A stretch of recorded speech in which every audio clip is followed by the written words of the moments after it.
Hello 10th standard students, welcome to Hunter learning. Hunter லேர்னிங்கில் நம்ம இன்றைக்கி என்ன பார்க்க போகிறோம் அப்படின்னு பார்த்தீங்கன்னா, தமிழில் சென்டம் எப்படி வாங்குறது அப்படிங்கிறது தான். ஸோ தமிழில் சென்டம் போடுவாங்களா இல்லையா, ஏன்னா லாங்குவேஜில் சென்டம் போடுவாங்களா இல்லையாங்கிறது எல்லாத்துக்குமே ஒரு கேள்வியாக தான் இருக்குது. பட் இப்போ எல்லாம் போடுறாங்க, கவலைப்படாதீங்க. அதுக்கு மெயினாக நமக்கு என்ன வேணும் அப்படின்னா presentation, hand writing, avoid spelling mistake. இது என்ன அப்படின்னு பார்த்தீங்கன்னா, ப்ரெசன்டேஷன் அப்படிங்கிறது உங்கள் பேப்பரில் நீங்கள் ஒரு 1 மார்க் எழுதி முடிச்சிட்டிங்க ஒரு சைடு அப்படிங்கும்போது கீழே இருக்க ஸ்பேஸை விட்டுட்டு அடுத்த பேஜ்லேருந்து 2 மார்க் எழுத ஆரம்பிங்க. அதை தான் சொல்கிறேன். ஒரு 2 மார்க்குக்கும் நல்ல ஸ்பேஸ் விட்டு இது ஒரு 2 மார்க், இது அடுத்த 2 மார்க் அப்படிங்கிறத நீங்கள் நல்லா உங்கள் பேப்பரில் ப்ரெசென்ட் பண்ணி காமிக்கணும். ஹேண்ட் ரைட்டிங் நல்லா இருக்காதே மேம், நான் எப்படி மேம் அழகாக எழுதுது? ஹேண்ட் ரைட்டிங் மேம் சொல்கிறது ஒரு வார்த்தைக்கும் நடுவில் உங்களுக்கு ஸ்பேஸ் இருக்கணும், ஒரு லைனுக்கும் நடுவில் ஒரு நல்ல ஸ்பேஸ் கொடுத்துருக்கணும். அதைத்தான் ஹேண்ட் ரைட்டிங் சொல்கிறேன். அதே நேரத்தில் அடித்தல் திருத்தல் இல்லாமல் எழுதணும், இதுவும் ஹேண்ட் ரைட்டிங்கில் வரும். ஸோ ஹேண்ட் ரைட்டிங் நல்லா இல்லைங்கிறத விட உங்கள் ஹேண்ட் ரைட்டிங் எப்படி நீட்டாக ப்ரெசென்ட் பண்ணலாம் அப்படிங்கிறத பாருங்கள். அதே மாதிரி ஸ்பெல்லிங் மிஸ்டேக் அவாய்ட் பண்ணும். அட்லீஸ்ட் நீங்கள் என்ன பண்ணுங்கள், அந்த பார்ட் 1 பார்ட் 2 எல்லாம் வந்து கொஞ்சம் ப்ராக்டிஸ் எழுதி பார்த்து ப்ராக்டிஸ் பண்ணி ஸ்பெல்லிங் மிஸ்டேக் இல்லாமல் எழுதி வச்சுக்கோங்க. ஏன்னா உங்கள் கொஷின் பேப்பர் கரெக்ஷன் பண்ணும்போது அவங்க ஸ்டார்டிங் 2 பேஜ்லேயே நிறைய ஸ்பெல்லிங் மிஸ்டேக் இருந்தால் அவங்க இவங்களுக்கு எல்லாமே ஸ்பெல்லிங் மிஸ்டேக்காக தான் இருக்கும் அப்படின்னு நினச்சிப்பாங்க. ஸோ அட்லீஸ்ட் அந்த பார்ட் 2 வரைக்குமாச்சு ஸ்பெல்லிங் மிஸ்டேக் இல்லாமல் நல்லா எல்லா கொஷின்ஸும் எழுதி பார்த்து ப்ராக்டிஸ் பண்ணி வைங்க. ஸோ இந்த மாதிரி நீங்கள் நல்லா கரெக்டாக எல்லா ஆன்சரும் எழுதி நீட்டாக ப்ரெசென்ட் பண்ணி கொடுத்துருந்தீங்கன்னா கண்டிப்பாக உங்களுக்கு சென்டம் போடுவாங்கப்பா. ஸோ நம்ம என்ன பார்க்க போகிறோம் அப்படின்னு பார்த்தீங்கன்னா, குருவினா, சிறுவினா, நெடுவினா, இம்பார்ட்டன்ட் கொஷின்ஸ். ஒரு இயலும் எது, திருக்குறள் எது அப்படிங்கிறது மேம் இங்கே டேப்லர் காலம் போட்டு கொடுத்துருக்கேன். ஸோ பார்த்துக்கோங்க. இப்போ வரைக்கும் படிக்காதவங்க, இல்லை நான் ஸ்பெல்லிங் மிஸ்டேக் நிறையா வரும் அப்படின்னு நினைக்கிறவங்க, இது எந்த கொஷின்ஸ் எல்லாமே அட்லீஸ்ட் இந்த கொஷின்ஸ் எல்லாத்தையுமே என்ன பண்ணுங்கள், எழுதி பார்த்துக்கோங்க. எழுதி பார்த்து ஸ்பெல்லிங் மிஸ்டேக் இல்லாமல் எழுதி பார்த்துக்கோங்க. இது இயல் 5லேருந்து இயல் 9 கொடுத்துருக்கேன், திருக்குறளுக்கு கொடுத்துருக்கேன். ஸோ இந்த கொஷின்லாம் என்ன பண்ணுங்கள், ஸ்பெல்லிங் மிஸ்டேக் வரும்னு நினைக்கிறவங்க எழுதி பார்த்துக்கோங்க. ஓகேயா? ஸோ பொதுக்கட்டுரை எப்படி எழுதணும் நம்ம ஆல்ரெடி டிஸ்கஸ் பண்ணியிருக்கோம். இந்த அப்கமிங் மாரத்தான் டைம்லையும் நம்ம கண்டிப்பாக நம்ம ஹண்டர் லேர்னிங்கில் டிஸ்கஸ் பண்ணுவோம். ஸோ கவலையே வேண்டாம், உங்களுக்கு எப்படி எழுதுன்னு சொல்லி கொடுத்துரும். ஸோ இம்பார்ட்டன்ட் கொஷின்ஸ் எதெல்லாம் வரக்கு சான்ஸ் இருக்குது அப்படிங்கிறத மேம் சொல்லியிருக்கேன்.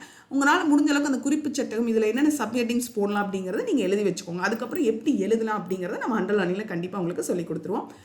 நெக்ஸ்ட், அதாவது தமிழை பொறுத்த வரைக்கும் வினாத்தாள் வடிவமைப்பு எப்படி இருக்கும் அப்படிங்கிறத உங்களுக்கு தெரிஞ்சுக்கணும். ஏன்னா தமிழாக இருக்கட்டும் இங்கிலீஷாக இருக்கட்டும் நம்ம வந்து எழுதுறதெல்லாம் எழுதிடுவோம். பட் அதுக்கு என்ன எக்ஸாக்டாக படிச்சுட்டு போகணும், எப்படியெல்லாம் ப்ரிப்பேர் பண்ணணும் அப்படிங்கிறத நமக்கு தெரிஞ்சுக்கணும் இல்லையா? ஸோ அதுக்கு தான் இந்த வினாத்தாள் வடிவமைப்பு. ஸோ ஃபஸ்ட்டு 1 மார்க், பார்ட் 1ல் 1 மார்க் 11 கொஷின்ஸ் வந்து உரைநடை, செய்யுள், இலக்கணம், மொழிபெயர்ச்சிலேருந்து வரும்பா. அதே 12லேருந்து 15 பார்த்தீங்கன்னா ஒரு செயல் கொடுத்து அதில் 4 கேள்வி கொடுத்துருப்பாங்க. ஸோ இதெல்லாமே கொஞ்சம் நீங்கள் எப்படியெல்லாம் ப்ராக்டிஸ் பண்ணணும் அப்படிங்கிறக்கு ஒரு ஐடியாக்காக தான் இதாக சொல்லியிருக்கேன் மேம். நெக்ஸ்ட் பார்ட் 2ல் 2 பிரிவு இருக்குது. அதில் என்னென்னா உரைநடையில் 3 வினா கொடுத்துருப்பாங்க. ஸோ அதுலேருந்து நீங்கள் 2 எழுதலாம். ஸோ இந்த மாதிரி நீங்கள் சூஸ் பண்ணலாம். கட்டாய வினாவில் எது வருது அப்படின்னு பார்த்தீங்கன்னா 21வது கொஷின் திருக்குறள். ஓகேயா? அதே நேரத்தில் பார்ட் 2ல் 22லேருந்து 24 வந்து இலக்கணம், செய்யுள், அப்புறம் கலைச்சொல், பகுபத உறுப்பிலக்கணம். ஸோ அது எல்லாமே அப்போ நம்ம என்ன பண்ணக்கூடாது, எதையுமே விடக்கூடாது அப்படிங்கிறது தான் நம்மளோட இங்கே மேம் சொல்ல வரேன். ஸோ இது எல்லாமே இருக்குது. கட்டாய வினாவில் எது கேட்பாங்க தெரியும். ஸோ திருக்குறளை முடிஞ்ச அளவுக்கு எந்த கொஷினுமே விடாமல் நீங்கள் படிச்சுக்கோங்க. ஓகேயா? அடுத்தது பார்த்தீங்கன்னா பார்ட் 3யில் பார்த்தீங்கன்னா அதே உரைநடையில் 3 வினா இருக்கும். ஸோ அதுக்கப்புறம் என்ன பண்ணுறோம், செய்யுளில் 3 வினாக்கள் அட்டன் பண்ணணும். அதுக்கப்புறம் கட்டாய வினா வந்து மனப்பாட செய்யுள். ஸோ நம்ம முடிஞ்ச அளவுக்கு அதை நீங்கள் படிச்சுக்கணும். மனப்பாடம் நம்ம எப்பயுமே முடிஞ்ச அளவுக்கு நல்லா நீட்டாக ஸ்பெல்லிங் மிஸ்டேக் இல்லாமல் எழுதி பார்த்து வச்சுக்கணும். அதுக்கப்புறம் 35லேருந்து 37 பார்த்தீங்கன்னா இலக்கணம் 3 வினாக்கள். அது இதில் இருக்கலாம், அலங்காரம், அதுக்கப்புறம் பார்த்தீங்கன்னா அணிகள், பாவகைகள், இது எல்லாமே நீங்கள் பார்த்து வச்சுக்கணும். ஸோ அதனால் நம்ம எதையும் விடக்கூடாது. அட்லீஸ்ட் எல்லாத்தோட பேசிக்ஸும் நமக்கு நல்லா தெரிஞ்சிருக்கணும் இலக்கணத்தை பொறுத்த வரைக்கும். இதே பார்ட் 4 அப்படின்னு பார்த்தீங்கன்னா செயலோட நெடுவினா, கடிதம் எழுதல். ஸோ கடிதம் எழுதுறதை பற்றி யாரும் கவலைப்பட வேண்டாம், நம்ம ஆல்ரெடி டிஸ்கஸ் பண்ணியிருக்கோம் லைவில். அப்கமிங் லைவ்லையும் சரி, மாரத்தான் டைம்லையும் சரி, எல்லாத்தையுமே நம்ம ஹண்டர் லேர்னிங்கில் உங்களுக்கு டிஸ்கஸ் பண்ணுவோம். ஸோ கவலை வேண்டாம், உங்களுக்கு எவ்வளோ தெரியுதோ அந்தளவுக்கு படிச்சு வைங்க. நம்ம லைவில் வந்து உங்களோட டவுட்ஸ் எல்லாம் கிளியர் பண்ணி நம்ம படிச்சிடலாம்ப்பா. அதுக்கப்புறம் பார்த்தீங்கன்னா படம் உணர்த்தும் கருத்துக்கள், இது எல்லாமே நம்ம ஹண்டர் லேர்னிங் லைவ்ல உங்களுக்கு சொல்லி கொடுத்துருவோம். அதே நேரத்தில் நீங்கள் ஆல்ரெடி உங்களுக்கு தெரிஞ்சிருக்கும், நீங்கள் ஹாஃப் இயர்லேருந்து ஃபுல் போர்ஷன் எழுதுறீங்க. ஸோ ஒன்றும் பிரச்சனை கிடையாது. எப்படி எழுதணும் அப்படிங்கிறத நம்ம ஒன்ஸ் கண்டிப்பாக ரிவைஸ் பண்ணுவோம். ஸோ அதை பற்றி பயந்துக்கவே வேண்டாம். மொழி பயிற்சி இது எல்லாமே பார்த்துக்கலாம்.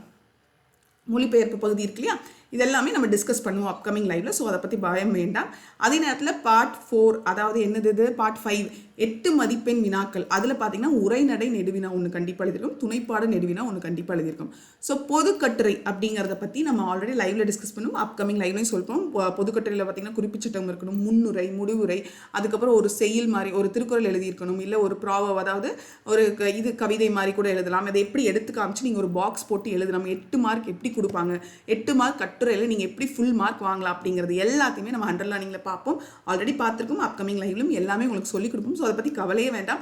நெடுவினாவை பொறுத்த வரைக்கும் இம்பார்ட்டன்ட் மட்டும் படிக்கலாம் அப்படின்லாம் நினைக்காதீங்க. முடிஞ்ச அளவுக்கு நான் இப்போ தான் படிக்க போகிறேன் அப்படின்னு நினைக்கிறவங்க அட்லீஸ்ட் ஒரு ஃபஸ்ட் 5 இயர் இருக்க எல்லா நெடுவினாவையும் படித்து வச்சுக்கோங்க, எதையும் விடாதீங்க. Okay. So first time public exam right பண்ண போகிறீங்க இல்லையா? ஸோ பயந்துக்கவே தேவையில்லை. அச்சமின்றி படிப்போம், சிறந்த எதிர்காலத்தை உருவாக்குவோம். ஆல் த வெரி பெஸ்ட் பா.